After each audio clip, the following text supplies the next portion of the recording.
Uzun illər məsələn bu sahədə işləmişəm. Müəyyən vaxtdan sonra oradan ayrıldım. Ayrılandan sonra mənimlə işləyən dostlarım, məsələn iş yoldaşlarım, onlar müraciət eləmişdi dost mərkəzinə. Onlar alan vaxtlarda mən başqa sahələrdə çalışdım.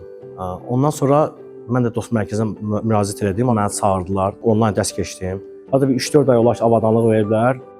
Mən kiçik dəmirçi üçün müraciət eləmişdim, dəmirdən çox istifadə elədiyim üçün. Mənə verilən avadanlıqlar Lagondadır 230, qaynaq aparatıdır, hava kompresorudur, qaynaq aparatının kaskasıdır, direl verilmişlər mənə. Yekə bir avadanlıq vermişdi dəmir kəsən mişarı. Pulverizator da vermişdilər mənə, hansı bir detallı zada rəyləmək üçün. Dəmirçi aydınlı avadanlığı var, hamısını yəni sağ olsunlar yəni mənə vermişlər. Alanda həyətdə işləyirdim mən. Həyətdə də ki biraz şərait olmadığından məcburiyyət qarşısında qaldım, yer götürdüm. Yer götürəndən sonra yavaş sifarişlər zətlər gəldi.